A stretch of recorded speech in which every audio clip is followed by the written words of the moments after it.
Hello. What up? What's going on, everybody? Hello. As I'm looking at my Wi-Fi already telling me I'm on one bar, so let me know if I'm fucking crazy. This could go south real quick. But what up? What's going on, everybody? Welcome back. Blood Splatter Chatter. Verno and the Missing Link with you to do a little bonus blood, mixing it up and talking Marvel zombies. Am I cutting out? I'll just ask you already because I'm just looking at it at No, one you bar. sound All right. great. It's No, got me you're nervous. good. So thank you. I'll let you know. So this is back, I think it was like a few years ago. They're on season 3 of What If now. Back on season 1 of What If, they did Marvel What If Zombies. And it was a super popular episode at the time. I remember enjoying it when it came out. And it's based off of the Marvel Zombies comic book series, where basically a bunch of you can guess it, the Marvel world is infected with zombies. And so this one came out and they dropped it all at once. It's a 4-part miniseries, about a half hour for each episode. And it's basically, it feels to me like a 2-hour movie.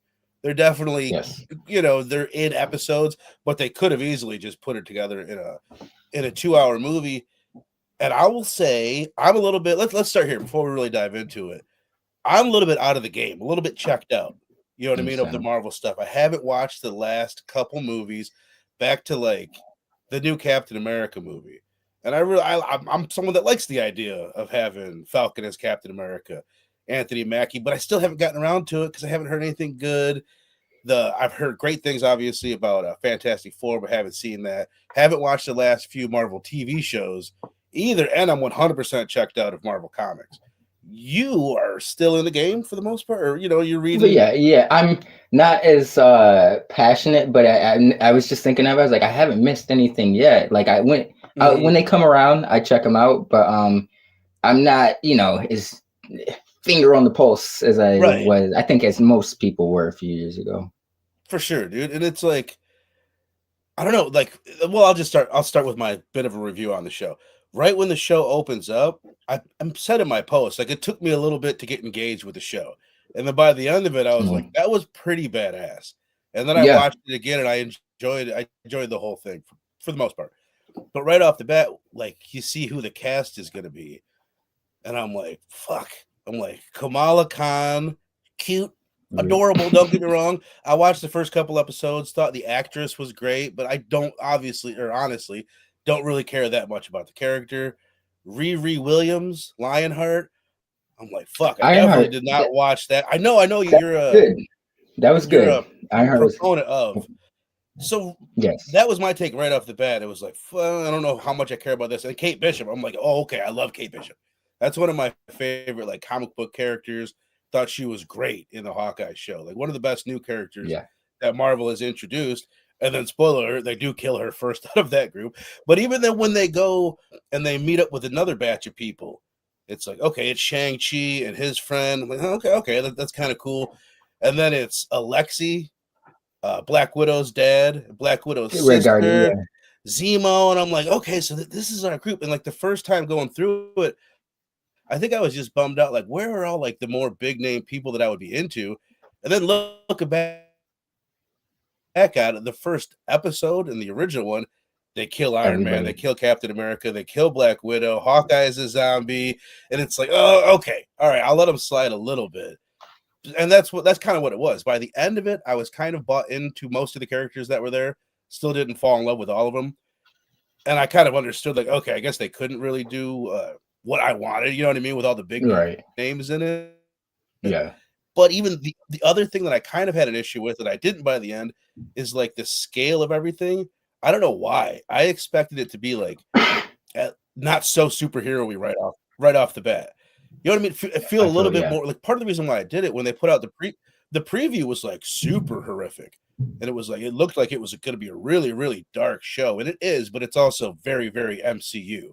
And like big scale and not that personal. The one thing I wish I would have had more moments like, and then I want to know what you thought, is like give me a character like MJ, Mary Jane, someone with no superpowers that we can be really concerned about this whole time. Like, oh my God, don't kill Mary Jane before she meets back up with Spider-Man or someone like that. Everyone was so superpowered that it just like you're not that concerned about the well-being of most of the characters. They could have done that with Kate Bishop, but then they kill her in the first episode. But I thought that was the one thing that was lacking. Were those even like Jimmy Woo? Is that his name? Jimmy Yeah, Woo? yeah, Didn't have any powers. Aquafina ended up getting the rings.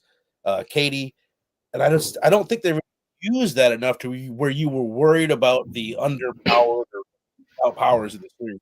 And I wanted to be a little bit more intimate in that way instead of so big all the time and so like action packed, which is cool for what it yeah, was. But yeah. like I said on the except to get going what I was getting into, I enjoyed it. I enjoyed it all a lot more. But what'd you think, man? I actually I like the cast. Like, and I've heard people that viewpoint. It's, you know, like we're the bigger heroes, some of the bigger casts. But if this is like I always kind of view like animated projects or some certain things as like testing grounds. And it's like if you view like the rumors that the MCU has going or circulating, like the Young Avengers, the Blade movie that's never going to be made. Right. You know, it's like certain elements of this kind of like touch on that, like the fact that the episode or the series opens up with like Riri, Kamala, Kate Bishop. It's probably an indicator as to who's going to be the primary cast of like the Young Avengers, or who will be like setting that shit up. Blade, I think the whole Blade Knight thing, I think that's like I'm curious to see if they're like just trying to visualize as to how they could execute. See, the thing with certain characters in Marvel, like your Punisher, your Blades, they're niche, you know. And it's I think Marvel wants to incorporate them into the Marvel universe at large, have them a reason, give them reason to pop up in your Spider-Man movies, and have Blade pop up in an Avengers movie. Because as of right now, Punisher, you know, to the common plebe, Punisher is just, he's a dude who goes after, you know, gang violence and, you know, people with guns. That Blade goes after vampires, monsters, but they do more, you know, but that's not what they're known for. So I think Marvel wants to kind of like break that mold.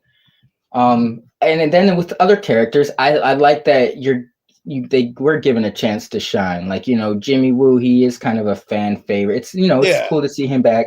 Aquafina, and I enjoyed him. I thought he was really good, and it was played by the guy that plays most of these people. And I had to check because I just assumed it wasn't most of the regular actors that were doing the voice actors, and damn near all of them were, besides Tom Holland and Thor, and maybe one or two. Most of them, even Elizabeth Olsen.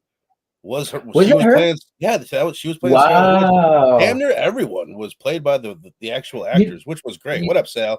My brother, appreciate you being in here. So the dude who did the voice of Blade did so well. Like because I was like, was that Mahershala Ali? And then it wasn't. So I was like, I rewatched it again. I was like, that's probably not Elizabeth Olsen. Like, she does a damn good job though. But I'm glad to hear it's her. I was doing the same. Like, this lady is crushing the Elizabeth Olsen.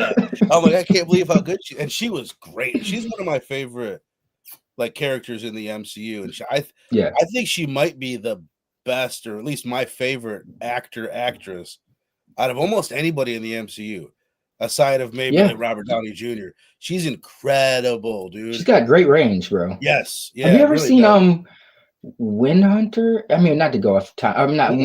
So Wind Mountain. It's got her and Jeremy Renner in it. She plays an FBI agent, and she's got to investigate this native death. Super badass, bro. I think that was actually a Taylor Sheridan movie. But yeah, she's amazing. I'm hoping like her being in this. Back to that, I think that's a good indicator showing that, hey, we could bring Elizabeth Olsen back. You know, she's not dead because of Multiverse of Madness. You know, the Death Dealer dude. That's a cool moment where it's like he was cool in Shang-Chi, but he was extremely badass in this series, you know, and it was just little moments like that where it's like this could have been a vehicle for some of the more bigger characters that we know of, but it's nice that they gave it to smaller characters and gave them their moment to shine, you know. And you know, maybe we're never going to see that Mahershala Ali Blade movie, and I hate to say that, but if we never do, at least we got to like see him visually, because you know, 6 years in the game since he's been announced, all we got was a voiceover cameo of his voice at the very end, not even a physical depiction. So to see him physically depicted, maybe that's a route they're interested in taking Blade. You know, like maybe Oscar Isaac doesn't want to come back as Moon Knight or something like that. And right, that was interesting for those that didn't see it. Yeah, in this version, Blade Khonshu had entered. I don't know if that's the way you would say it, but he's entered the body of Blade, so it was like a Blade Moon Knight crossover, which was pretty cool. I thought it was, and first of all, I didn't even know that wasn't still 100% going on, the Blade movie. I had to look into it just before we got rolling, which is a bit of a bummer. It's weird that they would use the likeness of that actor that they haven't got off the ground, but then use a different voice actor. That makes me think maybe that they're still showing like a sign. That's a sign of, I don't know, because obviously animation they have to do it for a while, like before they like it's. But I don't know. Right, they did it before the Fallout. Yeah. That's interesting. The optimist in me is like maybe it's a sign of good faith. Like, hey, we still plan on doing something with this guy. But who knows? You know what I was going to say? It had me thinking, like, because now we've got some years behind us. Post, fuck is the name of it? Endgame. Endgame, which honestly, I remember I was in the theater when, spoiler alert, when Tony Stark dies, and that's when it dawned on me in the fucking theater, like, oh, this is like kind of over. Like, I didn't get it that they were really setting up to end like the first era of that version of Marvel. Like, it was really coming to an end for the most part. But looking back at it now, I think they were not very. They should have had it set up already to go straight from Endgame. The next goddamn movie should have been either Fantastic Four or X-Men. Not this 4 or 5 year wait and just assume that they're gonna keep people's interest with the TV shows. And honestly, looking back at it now, it's exactly what so many people predicted. I feel like whether the quality has dipped or not, the fandom has dipped for sure. And it got watered down because it's exactly the thing that Quentin Tarantino is trying to avoid. This is the way I look at it.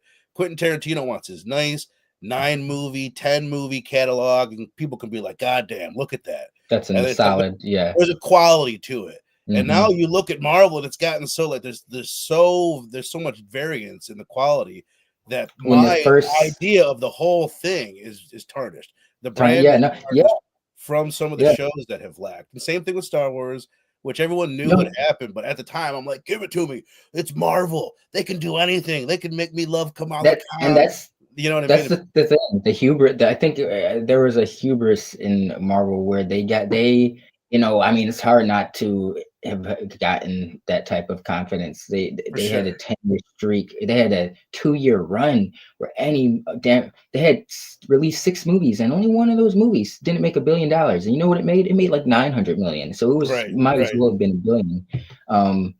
But it's like I think they thought that they were like, yeah, like you said, Marvel can make me love Kamala Khan, or it's like they thought they could Guardians of the Galaxy anything they put out, why not? Because they did Guardians of the Galaxy. Yes, that's what it is, man. They're like, we can make Star-Lord a household name. We can do it with anybody. Yeah, and it just wasn't the case. I don't know. It's like I think it was just too much, too fast, and it was a hubris thing. But imagine had they. Don't get me wrong. It's hard enough to nail the landing on Endgame and that whole Thanos thing, as well as they did, and then also in the back burner be cooking up something equally as powerful like X-Men or Fantastic Four to be ready to go the following year. But I wish that's what they should have done, or wish they would have done. To speak on that, I did hear I don't know, I want to say a rumor, but I read somewhere that even though the Fox was absorbed into Disney, like certain contract deals still stood with actors. Like in terms of, if we're talking X-Men, like if you notice, the only X-Men that have appeared in MCU movies in the last couple of years are people who have previously been in Fox X-Men movies. Like there's been no new casting for any new, besides Henry Cavill, maybe, that one-off cameo. But like that's why Patrick Stewart was Professor X in Multiverse of Madness. The Kelsey Grammer, the Marvels. But if that rings true, then they couldn't. I guess maybe necessarily they couldn't rush straight into Fantastic Four and X-Men. Right, for sure. I don't know. I just think it would have. It was the only way that they could have kept the momentum that they had. This strength, do that.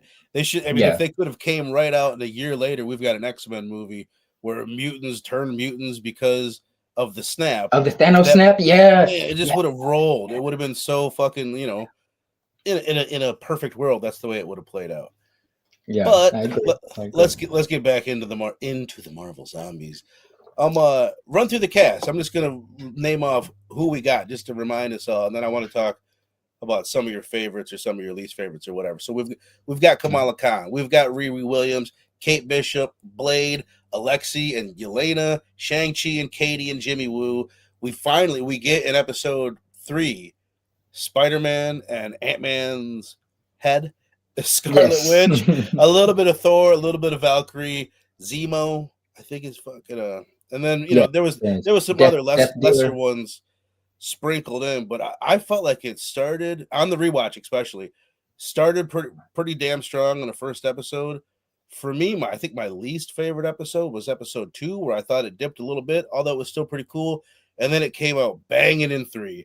I love the stuff in Asgard with Scarlet Witch doing that. Oh, yeah. And then it ended great. Like it ended the way that it needed to end for me to like really enjoy it by the end. But I'm bleeding together. What was the theme of episode? Well, that wasn't the prison boat, was it? They did that at the end of episode 1, like Namor stuff. No, I think that was 2. That was 2, and that's what. Don't get me wrong. I'm not saying it was terrible, but my least favorite one that I was kind of least into. They're kind of doing the Mad Max. It took a while to. Yeah. That was funny. I love the good song choice. Journey's classic. It wasn't bad. As I'm saying, it's not bad. But out of the 4, it was my least favorite episode, especially on the first watch. I was kind of not that into it, and I think that's what it was. I'm sitting here waiting to get characters that I was more excited about, and then everything they were delivering, I was like, oh shit! Like that was the part where it was starting to bum me out. But what did you think of the cast?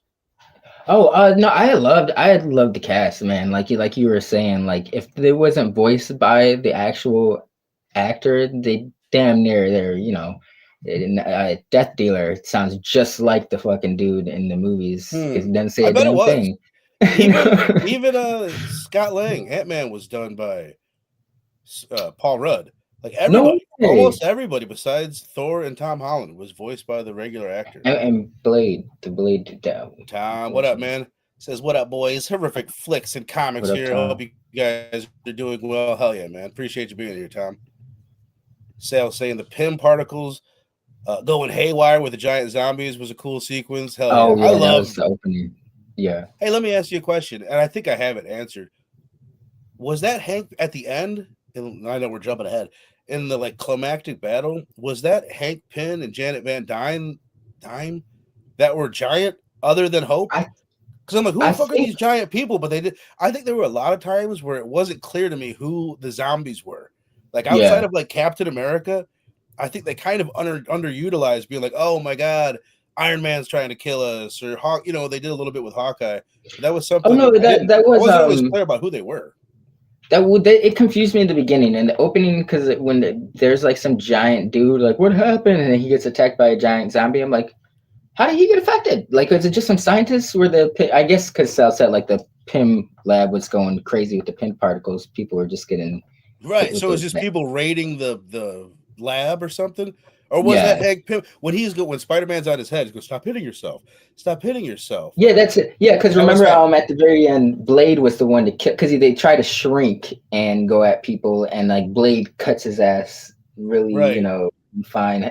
Hey, there was him and Janet, I believe. Okay. Yeah, when he was punching him, I think that was large Pym, large zombie Pym. Yeah. See, I wasn't sure. There's a few times with the zombies, and I'm like, I wish I knew who that zombie was. I will say the Thor. Okay. Oh, one interesting bit. This was in the opening episode, but I wish they kind of would have touched more on this. Was the whole Captain Marvel, the zombie Captain Marvel fighting Icarus from the Eternals? Yeah. He wasn't a zombie, but I don't know. I know he's kind of just like a weapon at a certain point. The Eternals could be just like they're in kill mode. But I thought that was interesting. I was like, so he's just forever going to be on Earth fighting that zombie Captain Marvel? Like he's not going to ever... I thought that was like their role was to protect Earth. Like, clearly, Right. I don't know. If you're at a standstill, clearly you need to regroup, retreat, maybe get some help. You know, maybe him and Thor could have Phone taken a her out. friend. Yeah, Phone the yeah. Nova Corps. Yeah. They seem to be pretty helpful. What was Although your that's another favorite bit. episode if you had to pick one? Peak fan service. I Myers HQ said definitely, man. Too short. I agree, yes. but you know what? I wouldn't say too short. I would say it basically is almost kind of perfect, assuming we get more, because I like the fact that it's like movie length. It's rewatchable. You know what? I'm glad you brought that up. I just found that out the other day that I guess it was supposed to be a movie initially, and they Okay, turned it into a TV makes series. sense. The flow of it, you can kind of definitely see that it was supposed to be a movie. Uh, you know what? Oh, favorite episode. You know what? I did like episode 2. It took a while to get into it, but the ending with Widow, Black Widow, and because just she's That had was such a great. Yeah, arc in that was Thunderbolts and great. shit. So yeah, When that's I my baby girl, and he's all crying. yeah. I thought that was the most emotional part of the. So yeah, maybe I should take that back because I did actually really No, you like made a the good point Mad though. Max It bit was with the scrolls coming after him. I think it was just the initial, like I said, in the disappointment that middle. this is what we're getting. Yeah, no, I mean, because it was like there's so much of them on the fucking boat where they don't believe them, and then they think they're weird, and it's like you guys are fucking. It's the end of the world. You shouldn't be questioning any other people with superpowers or anything like that. You're just going through some tropes or some bits to get to the good stuff. But when it popped off, like the idea of like the zombie Atlanteans and stuff was that was pretty cool. Because they were in an underwater tomb at that point. Who Uh, was the guy? Who was that Namor? yeah, that was Namor. Okay, well, who? What? See, there's another thing that I think just confused me. Who? Why? What does Scion mean? What's Scion?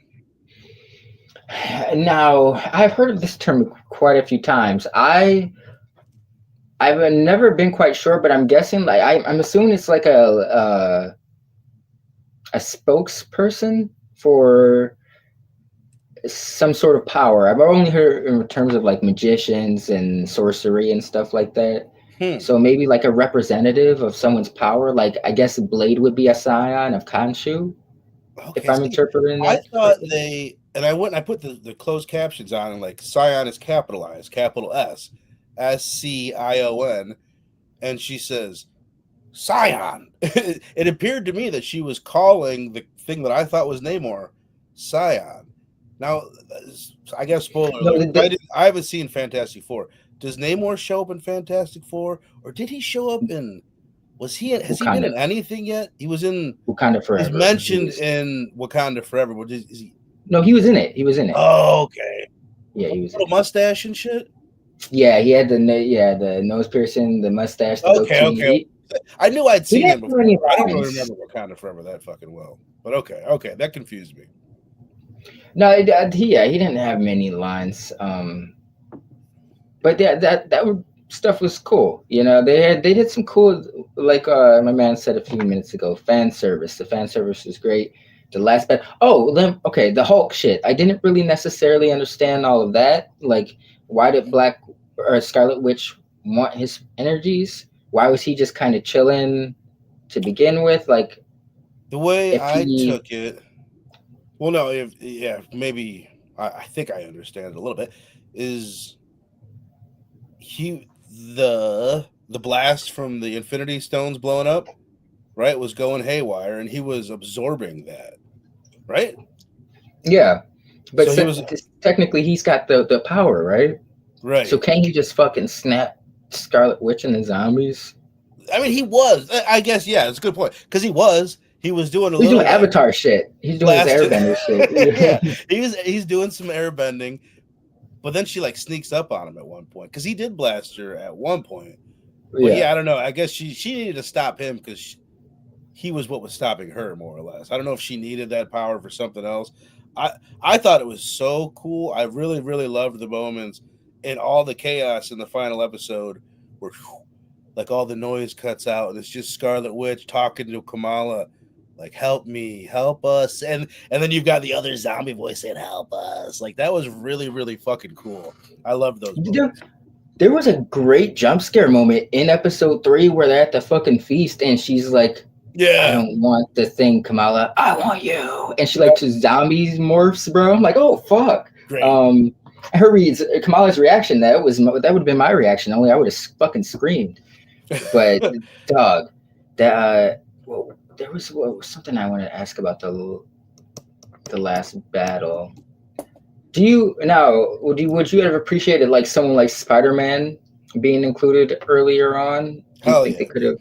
I think they. Yeah. I mean, I think it would have good. Sal saying supposedly Okoye was a scion of Wakanda. Okay.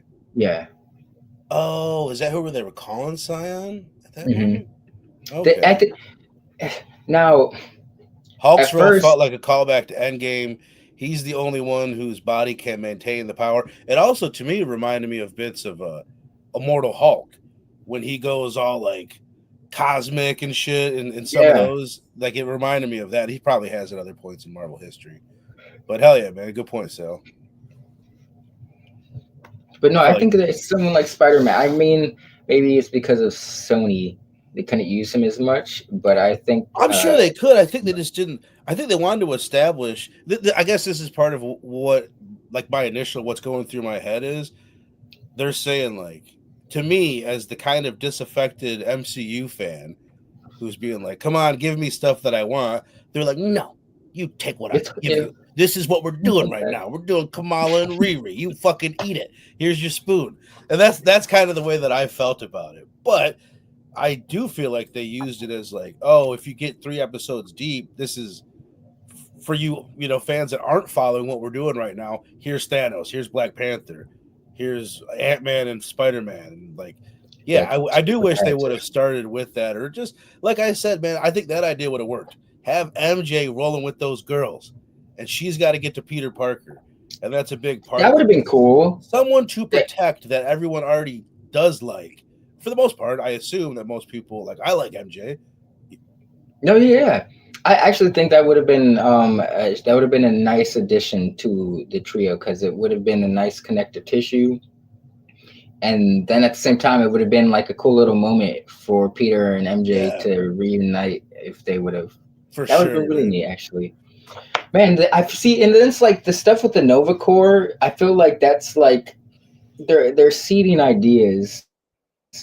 I think this was a lot of their animations testing grounds, but I think they're seeing that because they've talked about wanting to use Nova for many years. I mean, we've seen the core in the Guardians, but stuff like I wouldn't be surprised if we get a second season, and because there's something about that capsule, because the dude came down on the ship at the beginning, had the shit in his mouth. Maybe that he wasn't.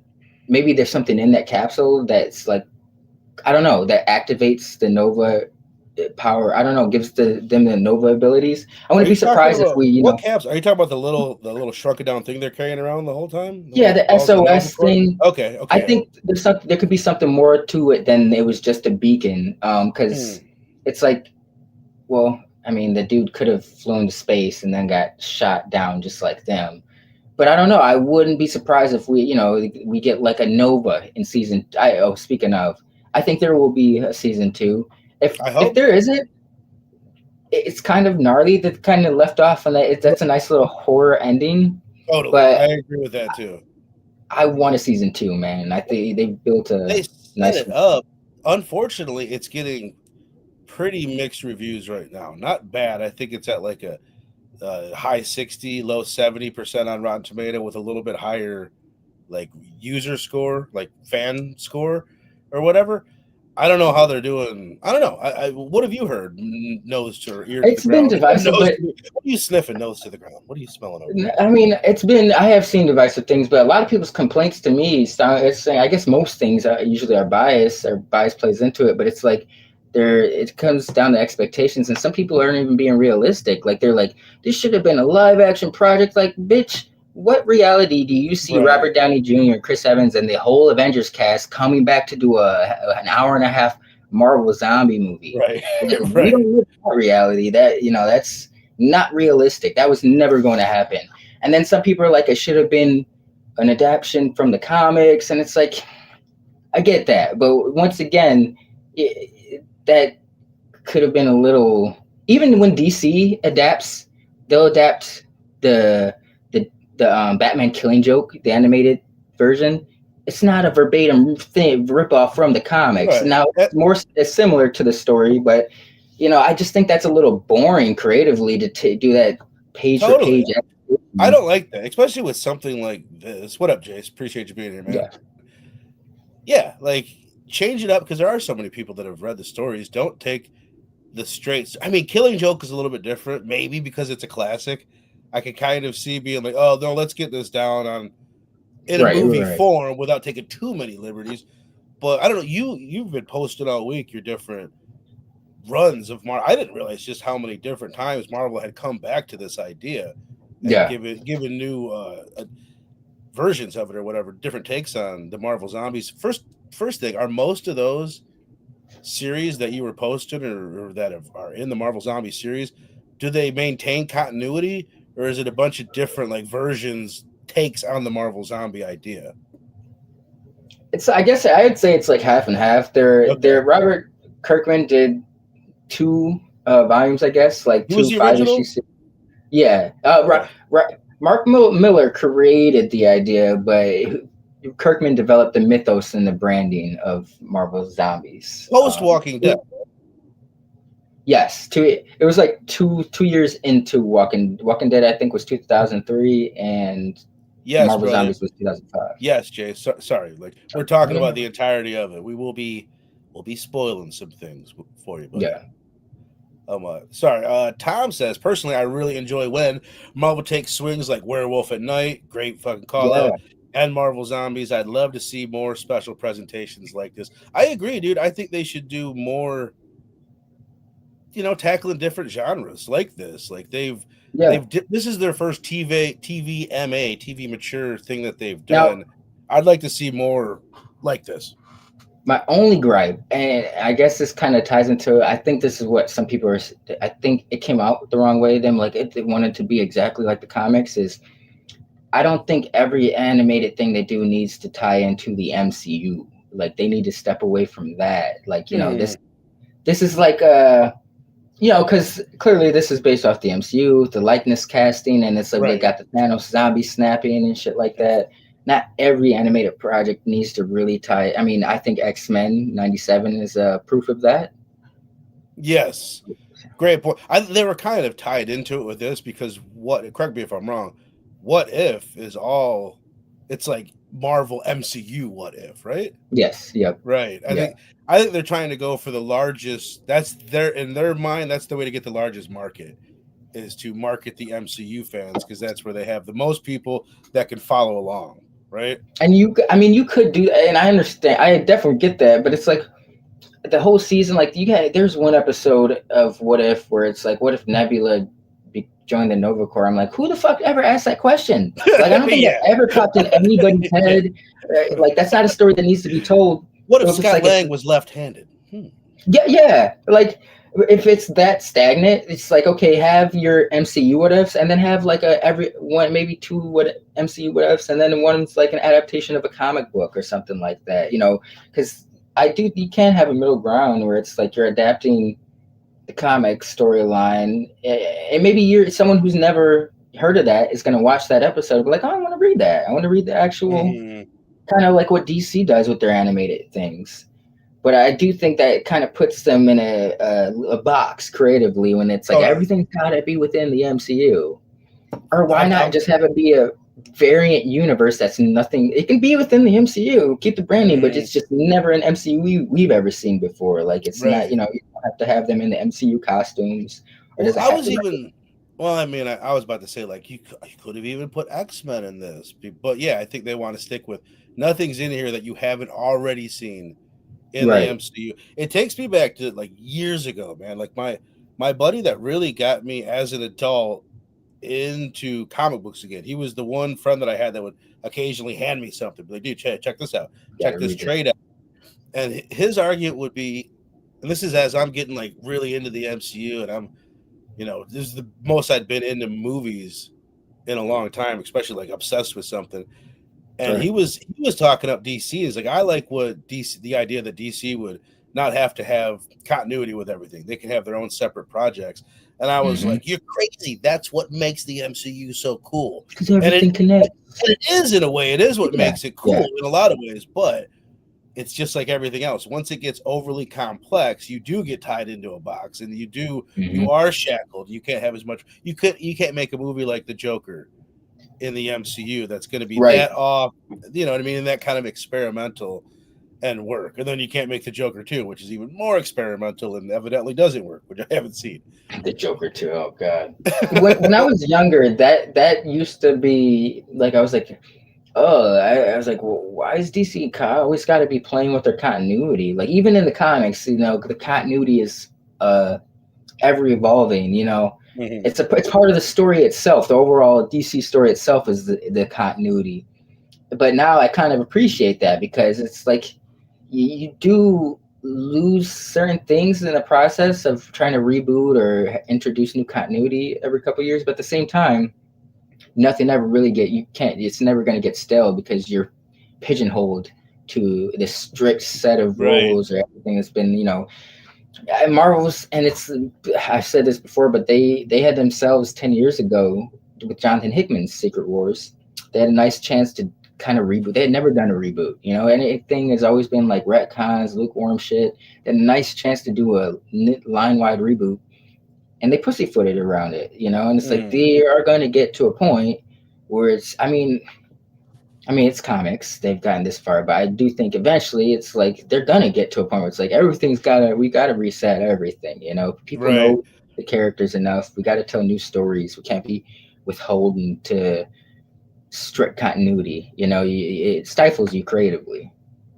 And it's when you're talking about live action, I was thinking about this last night. Like, you get to a point where you've done enough Robert Downey Jr. or whatever, any of them, they start to age out of the role.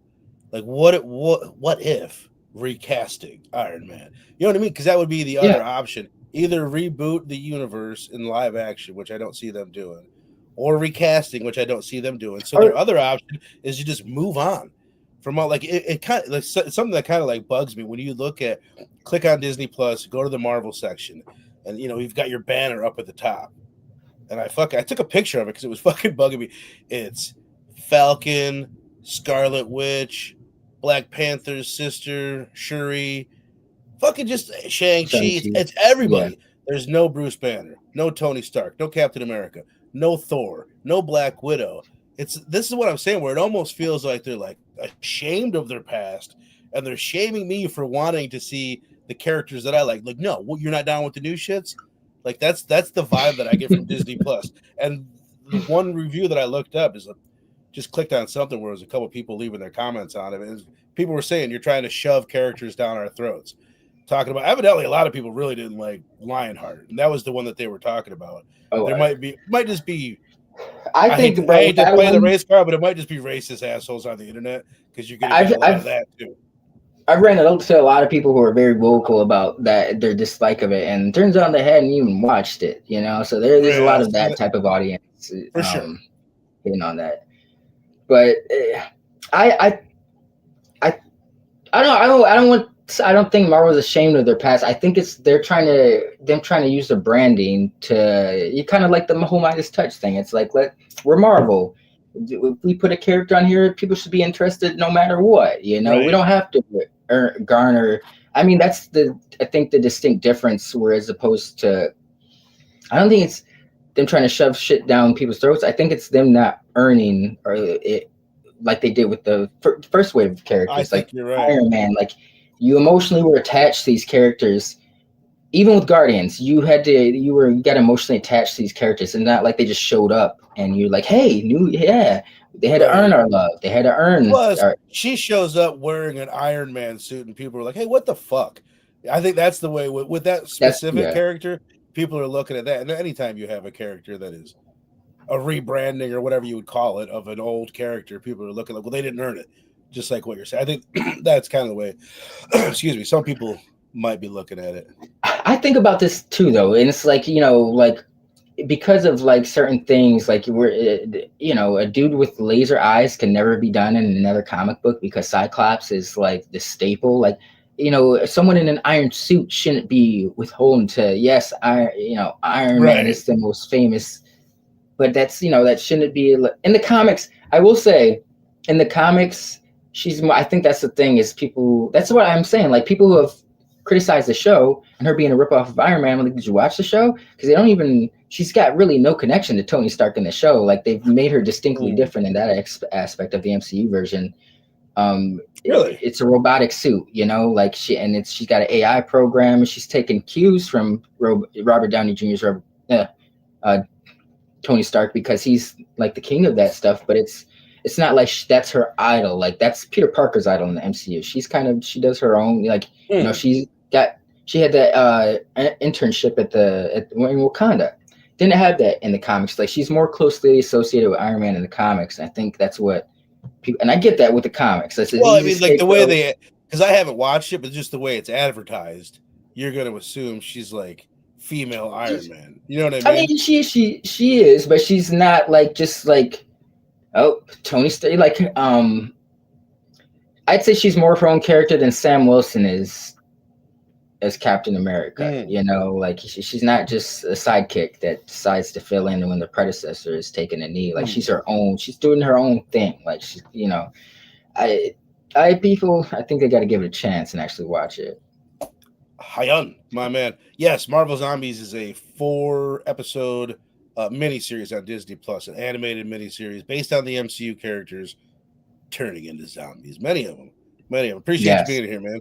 I wrote down. I got like a list. Shit, I got a list of quite a few best moments. Let me share one or two of mine, and then you can lay any of yours on me.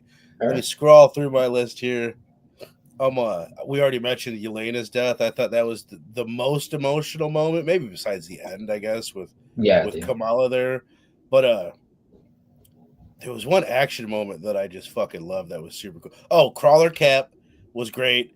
I didn't even know I love it because we were talking before. Anytime I see a crawler, I think of Nazi zombies. All right, leave it. We got some shit to do. We got a crawler. We got a crawler. Don't kill that fucking crawler. Part of me thinks that was like a shout out to Nazis, to zombies from Call of Duty. Just okay, because I was like, he's a Russian too. Like, because you play as like a Russian dude. You can play as a Russian character in the zombies. So I was like, what is it, like Russian? I mean, there's a mix of characters. That shit gets deep if you played that's another thing. It started off so simple and became a whole fucking thing, like its own mythos. I loved right from the beginning. I loved that. But the other one that I wanted to mention was, and it was one of the better gore moments. I thought I don't know. Watching it, it's like, I guess there was plenty of moments that were gory, but I wanted it to be more hardcore and more gory and just more like attempts at being scary. But anyway, that one moment, I think in the final battle where Spider-Man webs up like 12 zombie heads and rips them off all at once was super badass. I loved that. Man. You got any favorite moments you can remember? I wouldn't say it was necessarily badass, but when Jimmy Woo, when he finally dies, spoiler, I just loved seeing like his limbs, and you see his head like get tossed in the air and shit. The other one of like favorite moment of the whole thing was the Wanda's plan revealed. Spoiler alert to anyone that hasn't seen it, but they end up going to New Asgard. That's the way they're going to get the spaceship. They got to get off Earth so they can send a message to the Nova Corps. That's what the whole thing's about. They get there, and everybody's having this big giant feast. And like, well, you guys look like you're doing really good. And they're like, well, the Scarlet Witch brought us a bunch of food that we're eating. And they're like, Scarlet Witch, she's the queen of the dead. She's the queen of the goddamn dead. Then Wanda shows up, and she's all normal. And she's got a pretty good explanation. She's like, oh, I use my powers to get rid of my zombie-fiedness, and I'm all better now. And then the reveal is that, no, they're not all eating food. All the Asgardian gods are eating zombie parts. Zombie brains, zombie eyeballs, and she has now built herself an Asgardian zombie. Soldiers with the powers of gods. Badass. Such a cool plan and like great reveal. That was like the moment that I was like fully bought in the series, and I kind of like rode that wave to the end of it. Really enjoyed that. I did like in the little standoff they tried to have when they first met Alexei and all them at the compound when they had controlled this as zombies with the pheromone or whatever. And I was like, okay, that makes, even though they had no superpowers, I still, they didn't last very long once they sent Ghost in there, but they were a last vestige of humanity at a certain point. So I thought that was commendable. Definitely. But I mean, I think the scene still was Blade Knight. I think he went out unceremoniously, to be honest. I didn't like how they just fucking. You had mentioned to me this. I was like keeping an eye on this, and I wonder if by the end of the series your opinion kind of changed. You said something along the lines of like, it's like they don't know what to do with Blade in the MCU. They haven't been able to get this project off, and like he started out here, it's like that's how you do him, pretty badass. And then by the end of it, I was like, man, underutilized. They still didn't know what to do with Blade. Yep. Like without the cartridge stuff, there was really like almost nothing that they did with him besides a few swipes of the sword, a little bit of action. I thought like him being imbued with the power of a god would have made him more of a threat or a last. Like the way he was just kind of just flung in the sky. That's this in essence how he was killed off, just flung in the sky. I just thought he's done too much badass shit for like. No, I didn't accept. I don't like that. No, I didn't sit well with me. But he was badass. Besides that, I did like the Thor shit. When he finally snapped out of it and helped them and was giving it to Scarlet Witch, I was like, hell yeah. Yeah. I don't know. The Icarus shit too. I thought that was interesting. I would like to see more of that to see if he snaps out of kill mode and is able to help them. Dude, I honestly missed that bit. I think when that happened, I didn't even realize it was Icarus or something. I missed it. The other thing I missed that I saw like U.S. Agent was in it, and I missed his bit too. Okay, so what I think I thought we were gonna get some badass moments with him. To be honest, I was like, okay, we got a Captain America fill-in. Where besides was he? Alexei? Was he on Zemo? He was Zemo's right-hand man that gets fucking just ripped in half by Namor. But the thing with him, I don't think at that point in time he had received the super soldier serum. He's just a soldier, a faithful soldier. Like he's a good soldier, but he's nothing special. I don't think he had the super soldier serum. He couldn't have the way he got his ass handed to him. It was despicable. I'm glad you brought him up because I was actually excited for him just for like 20 minutes until they killed him off. It's a great goddamn question, Hyon. Turns out Kamala Khan, pretty much. Kamala Khan and a few friends. Sal's saying, and this is the thing, like I'm not super familiar, I'm not barely at all familiar with Kamala in the comics, but yeah, she's pretty much like Fantastic Four, stretchy girl in the comics, and in this she's like glass force field, Pink Lantern girl. Another great moment, like maybe the first moment that I loved was Kate Bishop's death. Bummer because she's one of my favorite characters, and for her to be the first to die, but she gets that trick arrow, that was great. That was so fucking funny. She's like, oh shit, and I respected that because she's like, bro, I wasted all my time on that shit. What am I gonna do? She didn't even try running, and she's like, yeah, I fucked up. I accept it. You know what? I'm curious to see if Riri comes back because we didn't see her necessarily die, and she did inject herself with that shit. It was like a test serum, and then there's that. I won't say too much, but there's that bit at the end. Well, no, fuck it. I say we talk about it. I don't know if you guys have seen it or not. If you, I don't care. I'm willing to talk about it. I guess we could beat around the bush a little bit, but I do want to talk about the end. I do think they want there to be a second season. If it's successful enough, I don't see why they wouldn't do a second season. But really, there's almost, correct me if I'm wrong, the way I read it, there's no resolution, really. Like, it's basically, they're in the middle of this fight, and Wanda ends up telling her, you're going to lose. You look around, and everyone, like, Spider-Man's about to get his head bit off. By everyone's pretty much done, Everyone's dying. Everyone's going to go. Everyone's going to die. And finally, Kamala, I don't know, that's one thing I didn't understand. Why did Wanda need Kamala Khan's help to do whatever she was going to do? Wanda wants to then reshape reality back to the normal world. So, bam, it snaps, and all of a sudden, Miss Marvel wakes up, and she's back. She's with her friends, this fucking super cute little scene, and then it's like glitching out, and she's seeing reality is that there's still a zombie apocalypse going on all around her. and it just ends that way. So they never saved the day, and they never like lost either. It's just to be continued is the way it feels. That's why there's a brief moment where like Riri is calling out to Kamala too, which that's what I thought was interesting. Okay, so maybe Riri's not dead. I think that's real. I think what we saw was real. She's really there, and she's really yelling for her to illusion. Okay. But I'm trying to. It's like shit, man. Who do you? Because it's like that last battle was pretty hard. People, they weren't cutting corners. People were getting iced. Who do we have left? That's a great point, right? How are you going to continue? Because we already mentioned everyone's gone. Everyone's dead. Like that's Icarus. Really what are you going to do? He snaps out of that shit.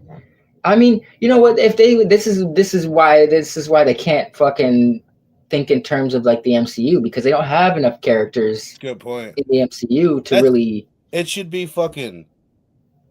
That's what it should be. If they continue it, have it be Kamala Khan and like all of the human characters, all of everyone's like buddies that we've met throughout. You know what I mean? I could dig that. Ant-Man's couple of friends. We get MJ.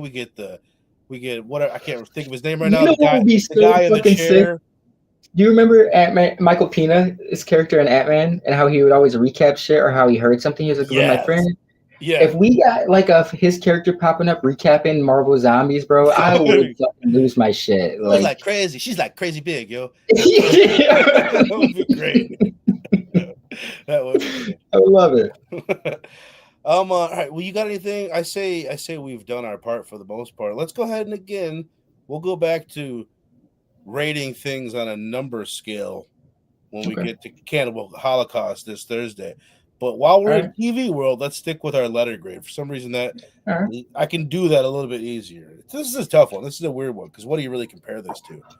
You know what I mean? Yeah. But, what do you give it based on, your expectation, the job they did? Just real quick, we didn't mention the animation. It's already got talked about a lot when the first season of What If came out, but it's unbelievable. It's a totally new, different thing. The way it's lit, like the way the shadows are, it's like incredible. Way more crisp. Way more realistic. Yeah, it got a little cheap looking in What If after a certain couple seasons. Like, to me, I just felt stale, or it just felt like it lost its excitement. I think like you made a good point. It still is that animation style, but it feels crisp, cleaner, like fresher. It's fun to look at. It's enticing. It's so crisp and so clean. And I remember when the first season of What If came out, like episode 1, I'm like, I don't know what to make. It was like it's so weird or whatever. There was something about it that I had to get used to it to really appreciate. Yeah, it's like the type, like I don't know, the way like when they're moving and talking, like you really see the shadows moving around on their face, just like it would be in real life. Like and you're like, how do they top notch? How do they? Yeah, especially with the it's crazy because it's like it is like cell shaded in a way, but the way they're able to get people's likenesses is I'm actually impressed with that because like the Blade dude, I was like, he looks like a video game, but I can tell it's Mahershala Ali. But great. Let me grade this bad boy. I think it was fun. I think it is creatively stifled a little bit just because of the MCU connections, but at the same time, that I guess that's part of the reason I liked it, because I did appreciate like the support characters got a chance to shine. We got to see some characters who otherwise wouldn't have gotten any glory or any cool scenes. We given them a chance, I can always appreciate giving the underdog a chance. But I think it's a good time. If you want, I think I forget the dude's name. He was in the comments chat earlier. He said just fan service. It's a great fan service. It's got a solid story. It has its emotional bits. It is a little tropey, it follows a formula with every episode. It kind of seems like that kind of, maybe that's why it was 4 episodes, because it gets a little stale and after a while.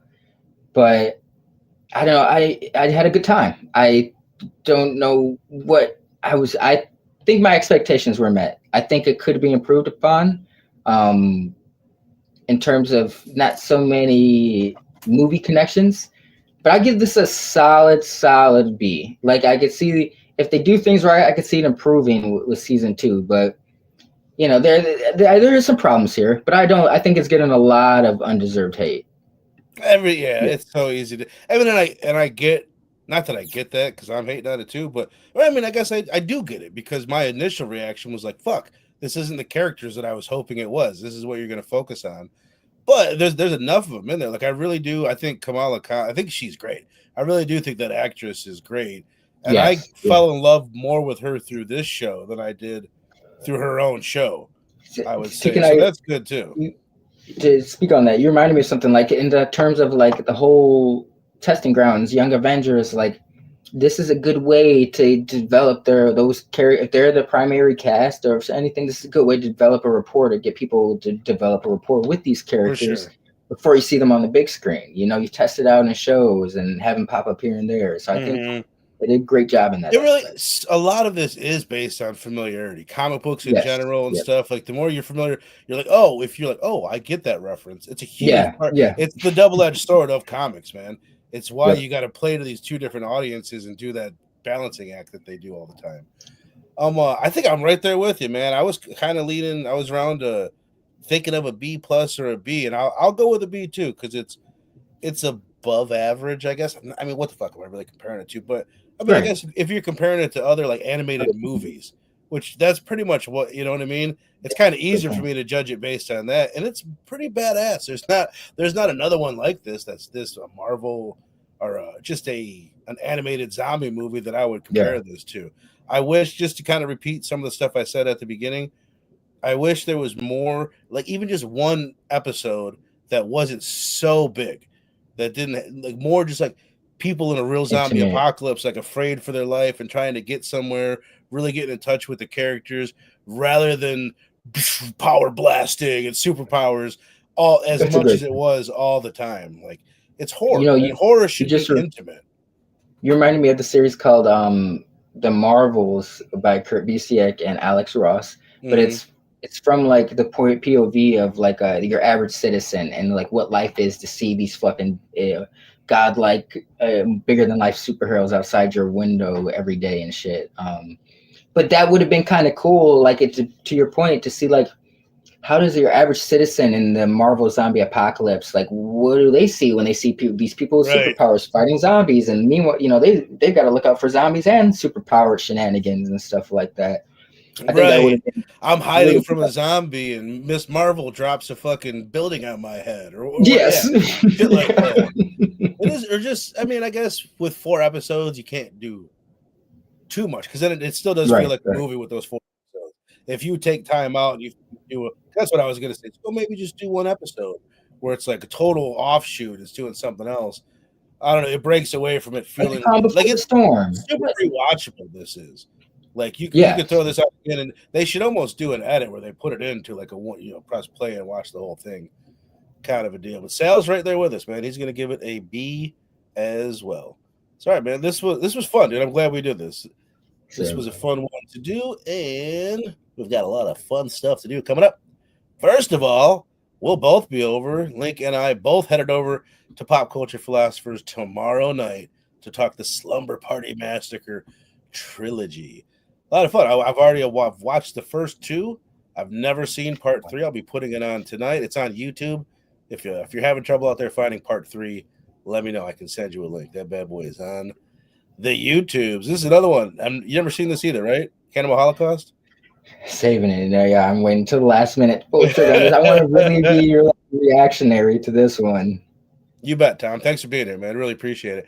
Yeah, man. I'm dying to watch it. I know Robbie's going to come hang out with us. Big Stu. I'm sure it's his first time seeing it as well. That's Thursday night.